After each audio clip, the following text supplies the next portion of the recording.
আসসালামু আলাইকুম সুপ্রিয় শিক্ষার্থীরা, শুভ সকাল। তোমরা কেমন আছো সকলে?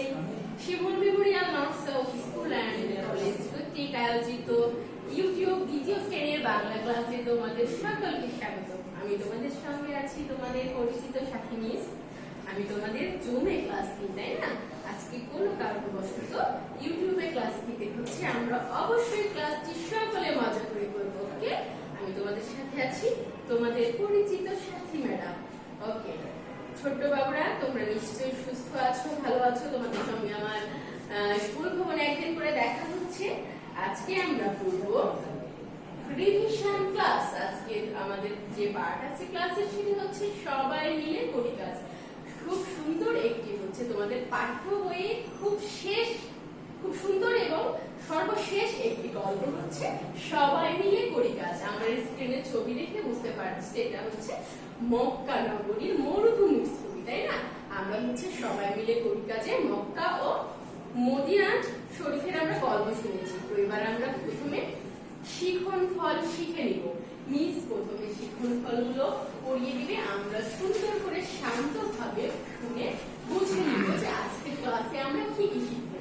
আমাদের আজকের শিখন ফলে রয়েছে একে অন্যের সাথে পারস্পরিক সম্পর্কে বলতে পারবে, মানে একজন আরেকজনের সাথে সম্পর্কে আজকে আমরা বলতে পারবো।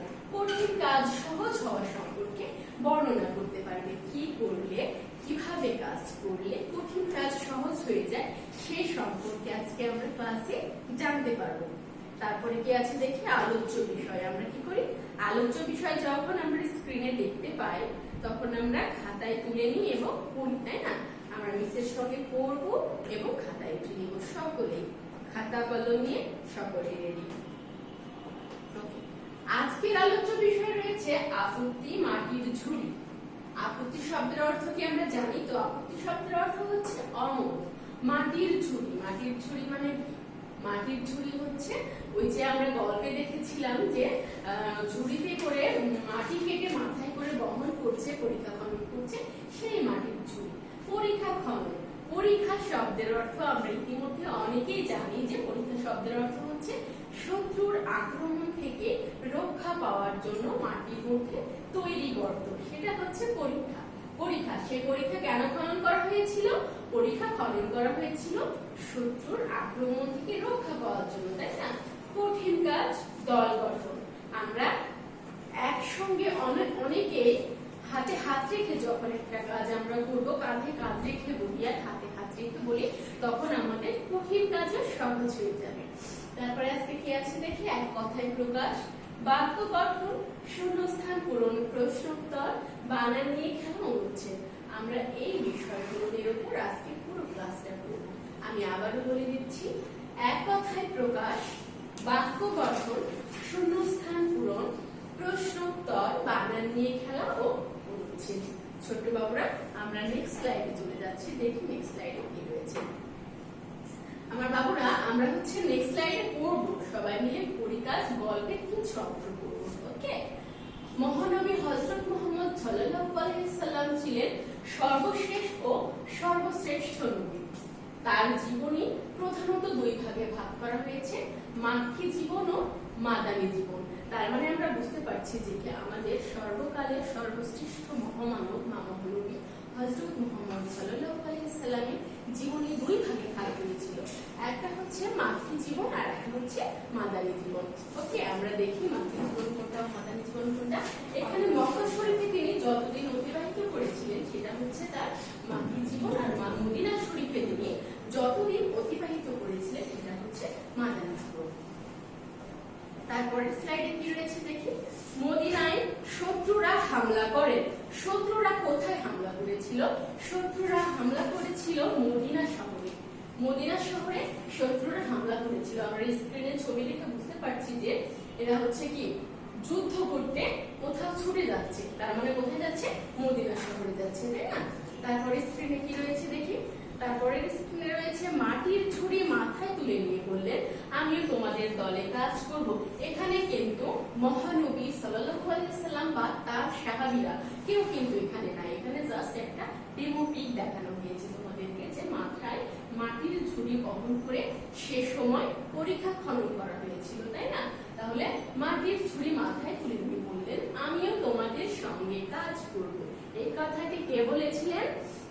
এই কথাটি বলেছিলেন মহানবী হযরত মুহাম্মদ সাল্লাল্লাহু আলাইহি ওয়াসাল্লাম, তাই না? তারপরে কি আছে দেখি, শত্রুর আক্রমণ থেকে রক্ষা পাওয়ার জন্য শহরের চারপাশে কি খনন করা হলো? পরিখা। এটা কিন্তু এক ধরনের গর্ত, বুঝছো? এটা কিন্তু এক ধরনের গর্ত। আমরা দেখতে পাচ্ছি যে শহরের চারপাশ দিয়ে এই যে মাটির মধ্যে গর্ত খনন করা হয়েছে। তাহলে শত্রুর আক্রমণ থেকে রক্ষা পাওয়ার জন্য মাটির মধ্যে তৈরি গর্তকে আমরা বলছি কি? পরিখা। তারপরে কি রয়েছে, সকলে মিলেমিশে কাজ করলে কোনো কাজে বাধা থাকে না, তখন কঠিন কাজের সহজ হয়ে যায়। আমার ছোট্ট সোনারা, তোমরা স্ক্রিনে দেখতে পাচ্ছ যে এখানে কিছু মানুষ, এখানে ঠিক মানুষ না কিন্তু মানুষের মতোই বোঝা যাচ্ছে যে একজন দাঁড়িয়ে কি করছে, একজন দাঁড়িয়ে নেতৃত্ব দিচ্ছে বা সে একটা কথা বলছে, সেই কথাটা সবাই মেনে নিচ্ছে। দেখো সবাই হাত উঁচু করে বলেছে হ্যাঁ আমিও রাজি, উনি বলেছে হ্যাঁ আমিও রাজি, এভাবে সবাই ইনার কথা মতো একটা কাজের জন্য কি করছে, সবাই প্রস্তুতি নিচ্ছে, তাই না? এটাই হচ্ছে যে সকলে মিলেমিশে কাজ করা বলে। আর সকলে মিলেমিশে যখন কাজ করি আমরা, তখন অনেক কঠিন কাজও সহজ হয়ে যায়। যেমন বাসায় আম্মু রান্না করছে, তুমি যদি আম্মুকে কি করো, একটু ছোট্ট কাজে হেল্প করো, তোমার বোন একটা ছোট্ট কাজে হেল্প করছে, তোমার বাসায় গৃহ পরিচারিকা আর একটা কাজে হেল্প করছে, খুব সহজে কাজটা কমপ্লিট হয় না? ঠিক এরকম। তারপরে কি আছে দেখি, এক কথায় প্রকাশ করুন। আমরা পরের স্লাইডে দেখতে পাচ্ছি যে আমরা এক কথায় প্রকাশ দেখতে পাচ্ছি। আমাদের তিনটা হচ্ছে আজকে আমরা বাক্য দিয়ে এক কথায় প্রকাশ শিখবো। ওকে, আমরা প্রথমে পড়ে নিই, তারপরে লিখবো। মিসের সঙ্গে আমরা দুবার করে পড়বো। ওকে, এক কথায় প্রকাশ। পাহারা দেয় যে, এক কথায় আমরা বলি তাকে পাহারাদার। পাহারা দেয় যে পাহারাদার। বাঁশ বা বেতের তৈরি চাঙারি বা পাত্র। বাঁশ বা বেতের তৈরি চাঙারি বা পাত্র। ঝুড়ি, যে ঝুড়ি দিয়ে মাটি নিয়ে মাথায় বহন করবো, তাই না? ভালো কাজের রাস্তা। ভালো কাজের রাস্তা হচ্ছে সৎ পথ। ভালো কাজের রাস্তা সৎ পথ। এক কথায় প্রকাশ আমরা আরো একবার করব। পাহারা দেয় যে পাহারাদার। বাঁশ বা বেতের তৈরি চাঙারি বা পাত্র। ঝুড়ি। ভালো কাজের রাস্তা হচ্ছে সৎ পথ।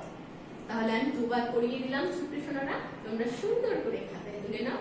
আমি চলে যাচ্ছি নেক্সট স্লাইডে, দেখি কি আছে। নেক্সট স্লাইডে রয়েছে যে বাক্য গঠন করুন। আমরা খুব সুন্দর তিনটা শব্দ দিয়ে আজকে বাক্য গঠন করে পড়বো, লিখবো এবং শিখবো। ওকে, আজকে আমাদের বাক্যগুলো রয়েছে খনন, বাধা, পাত্র। আমরা এই তিনটা শব্দ দিয়ে একটি করে বাক্য গঠন করবো। খনন, আমরা একটি গর্ত খনন করলাম, এটা একটি বাক্য খনন। যেটা হচ্ছে আমরা একটি গর্ত খনন করলাম। বাধা, ভালো কাজে বাধা দিও না। পাত্র, এটি একটি মাটির পাত্র। খুব সুন্দর আমরা তিনটা বাক্য পড়লাম। আমরা আরো একবার পড়বো, তারপরে খাতায় লিখে নেব। খনন, আমরা একটি গর্ত খনন করলাম। বাধা, ভালো কাজে বাধা দিও না। পাত্র, এটি একটি মাটির পাত্র। আমরা খুব সুন্দর তিনটা ছোট্ট ছোট্ট বাক্য নিজের সঙ্গে করে নিলাম। এখন আমার ছোট্ট সোনারা খুব সুন্দর করে নির্ভুল করে সঠিক বানান সহ খাতায় তুলে দিতে পারবে। তারপরে কি আছে দেখি, শূন্যস্থান পূরণ করুন। আমরা আজকে তিনটা শূন্যস্থান পূরণ শিখবো, লিখবো এবং পড়বো। আজকে শূন্যস্থান পূরণে রয়েছে নবীজি সাল্লাল্লাহু আলাইহি সাল্লাম এর কথা মতো 10 জন করে কয়েকটি দল গড়া হলো। আমরা শূন্যস্থানে লিখবো গড়া। কয়েকটি দল গড়া হলো। সবাই মিলেমিশে কাজ করলে, সবাই মিলেমিশে কাজ করলে কঠিন কাজও সহজ হয়ে যায়, যেগুলো আমরা স্ক্রিনে এতক্ষণ পড়ে আসলাম, তাই না? ফুটবল খেলায় মোট 11 জন নিয়ে দল গঠন করা হলো। আমরা আজকে গড়া, মিলেমিশে, দল এই তিনটা শব্দ দিয়ে শূন্যস্থান পূরণ করে পূর্ণ একটি বাক্য করে পড়লাম, তাই না? আমি আবার তোমাদেরকে পড়িয়ে দিচ্ছি। নবীজি সাল্লাল্লাহু আলাইহি সাল্লামের কথা মতো 10 জন করে কয়েকটি দল গড়া হলো। সবাই মিলেমিশে কাজ করলে কঠিন কাজও সহজ হয়ে যায়। ফুটবল খেলায় মোট 11 জন নিয়ে দল গঠন করা হলো। ছোট বাবুরা তোমরা সকলে খাতায় তুলে নাও। পরের স্লাইডে যাচ্ছি আমি। পরের স্লাইডে রয়েছে প্রশ্নোত্তর। আমরা নিচের সঙ্গে 3 বার করে প্রশ্ন করব, প্রশ্ন সহ উত্তর করব। আমাদের আজকের প্রশ্ন রয়েছে মহানবী সাল্লাল্লাহু আলাইহি সাল্লাম কয়জন করে দল গঠন করতে বললেন? আমরা ইতিমধ্যে শূন্যস্থানে একটি বাক্য পড়ে আসলাম, আমি আবারও তোমাদেরকে বলে শোনাবো। মহানবী সাল্লাল্লাহু আলাইহি সাল্লাম 10 জন করে দল গঠন করতে বললেন। সকলে মাটি কাটা শুরু করলেন কেন? সকলে মাটি কাটা শুরু করলেন কেন? মহানবী সাল্লাল্লাহু আলাইহি সাল্লামের নিজের মাথায় মাটির ঝুড়ি তুলে নিলেন, তাই দেখে সকলে মাটি কাটা শুরু করলেন। আমি আবারও বলছি, মহানবী সাল্লাল্লাহু আলাইহি সাল্লাম নিজের মাথায় মাটির ঝুড়ি তুলে নিলেন, তাই দেখে সকলে মাটি কাটা শুরু করলেন। কঠিন কাজও কেন সহজ হয়ে যায়? পরের প্রশ্ন হচ্ছে, কঠিন কাজও কেন সহজ হয়ে যায়? আমরা স্ক্রিনে দেখলাম, আমি বারবার বললাম, তাই না? বেশ কয়েকবার এই কথাটা বলেছি যে কিভাবে আমাদের কঠিন কাজ সহজ হয়ে যায়। সকলে মিলেমিশে এক হয়ে কাজ করলে কোনো কাজে বাধা থাকে না, তখন কঠিন কাজও সহজ হয়ে যায়। আমি তোমাদেরকে আরো একবার পড়ে শোনাচ্ছি। সকলে মিলেমিশে কাজ করলে কোনো কাজে বাধা থাকে না, তখন কঠিন কাজও সহজ হয়ে যায়। ছোট বাবুরা, আমি প্রশ্নোত্তরগুলো আরো একবার পড়াচ্ছি। ওকে।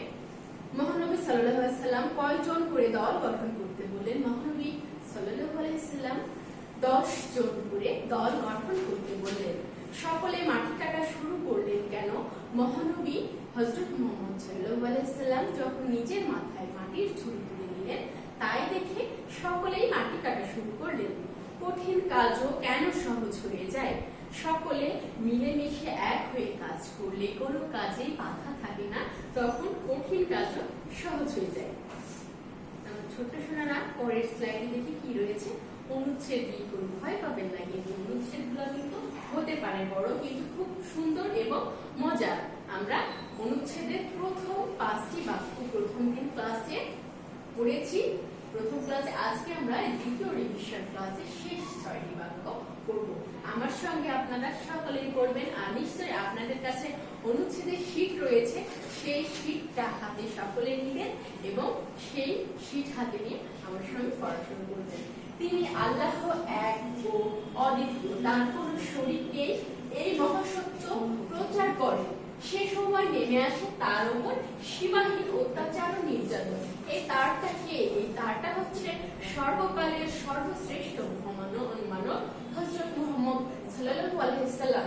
তার নামের পরিবর্তে যখন আমি তার ব্যবহার করছি, সেই তারের উপর কিন্তু আমরা অবশ্যই চন্দ্রবিন্দু ব্যবহার করব। ওকে।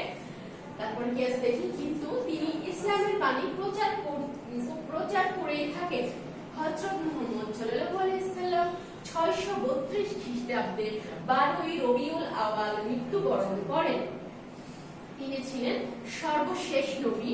তারপরে আর কোন নবী রাসূল পৃথিবীতে আসেননি এবং আসবেন না। তিনি মহানবী নামে পরিচিত। আমার ছোট্ট সোনারা, কষ্ট করে আমরা আরো একবার পড়ি। ওকে।